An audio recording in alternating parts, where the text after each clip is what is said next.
एक बार भगवान शिव ने पार्वती जी को उनके पूर्व जन्म का स्मरण कराने के उद्देश्य से इस व्रत के महात्म्य की कथा कही थी। श्री भोलेशंकर बोले, हे गौरी, पर्वतराज हिमालय पर स्थित गंगा के तट पर तुमने अपनी बाल्यावस्था में 12 वर्षों तक अधोमुखी होकर घोर तप किया था। इतनी अवधि तुमने अन्न न खाकर पेड़ों के सूखे पत्ते चबाकर व्यतीत किए। माघ की विकराल शीतलता में तुमने निरंतर जल में प्रवेश करके तप किया। वैशाख की जला देने वाली गर्मी में तुमने पंचाग्नि से शरीर को तपाया। श्रावण की मूसलधार वर्षा में खुले आसमान के नीचे बिना अन्न जल ग्रहण किए समय व्यतीत किया। तुम्हारे पिता तुम्हारी कष्ट साध्य तपस्या को देखकर बड़े दुखी होते थे। उन्हें बड़ा क्लेश होता था। तब एक दिन तुम्हारी तपस्या तथा पिता के क्लेश को देखकर नारद जी तुम्हारे घर पधारे।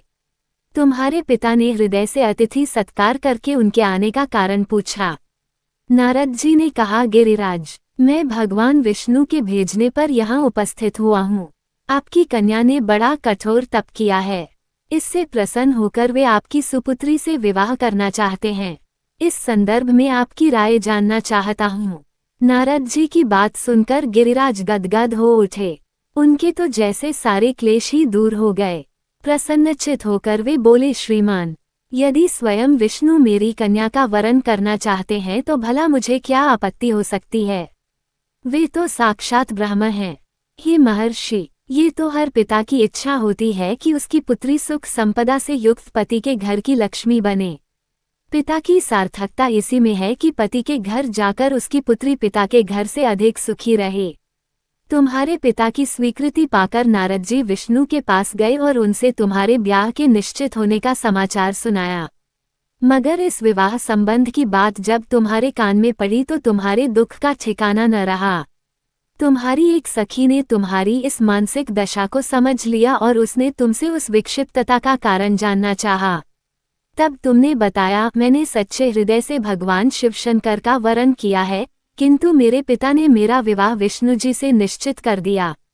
मैं विचित्र धर्म संकट में हूँ। अब क्या करूँ? प्राण छोड़ देने के अतिरिक्त अब कोई भी उपाय शेष नहीं बचा है। तुम्हारी सखी बड़ी ही समझदार और सूझबूझ वाली थी। उसने कहा, सखी, प्राण त्यागने का इसमें कारण ही क्या है? संकट के मौके पर धैर्य से काम लेना चाहिए।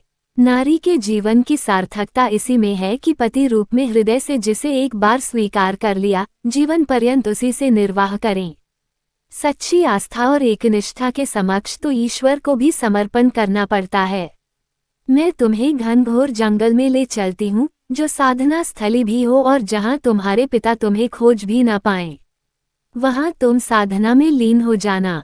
मुझे विश्वास है कि ईश्वर अवश्य ही तुम्हारी सहायता करेंगे।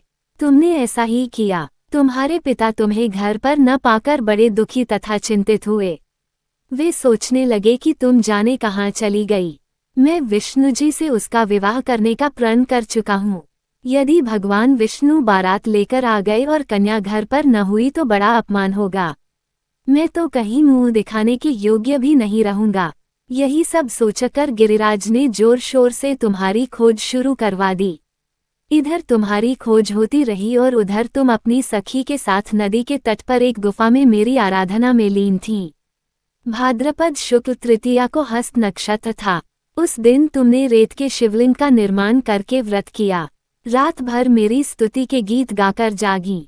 तुम्हारी इस कष्ट साध्य तपस्या के प्रभाव से मेरा आसन डोलने लगा। मेरी समाधि टूट गई। मैं तुरंत तुम्हारे समक्ष जा पहुंचा और तुम्हारी तपस्या से प्रसन्न होकर तुमसे वर मांगने के लिए कहा।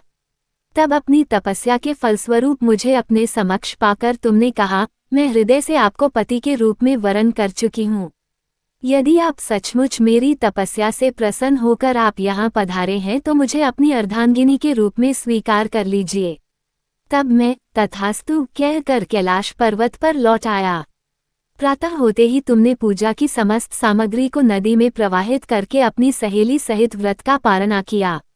उसी समय अपने मित्र बंधु व दरबारियों सहित गिरिराज तुम्हें खोजते खोजते वहां आ पहुंचे और तुम्हारी इस कष्ट साध्य तपस्या का कारण तथा उद्देश्य पूछा।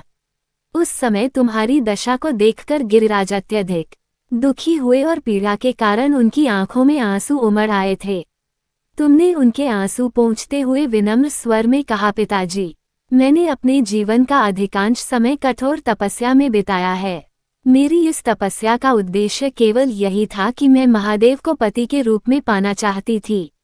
आज मैं अपनी तपस्या की कसौटी पर खरी उतर चुकी हूँ। आप क्योंकि विष्णु जी से मेरा विवाह करने का निर्णय ले चुके थे, इसलिए मैं अपने आराध्य की खोज में घर छोड़कर चली आई। अब मैं आपके साथ इसी शर्त पर घर जाऊंगी कि आप मेरा विवाह विष्णु जी से न करके महादेव जी से करेंगे। गिरिराज मान गए और तुम्हें घर ले गए। कुछ समय के पश्चात शास्त्रोक्त विधि विधान पूर्वक उन्होंने हम दोनों को विवाह सूत्र में बांध दिया। हे पार्वती, भाद्रपद की शुक्ल तृतीया को तुमने मेरी आराधना करके जो व्रत किया था, उसी के फलस्वरूप मेरा तुमसे विवाह हो सका। इसका महत्व यह है कि मैं इस व्रत को करने वाली कार्यों को मनोवांछित फल देता हूँ। इसलिए सौभाग्य की इच्छा करने वाली प्रत्येक युवती को यह व्रत पूरी एकनिष्ठा तथा आस्था से करना चाहिए।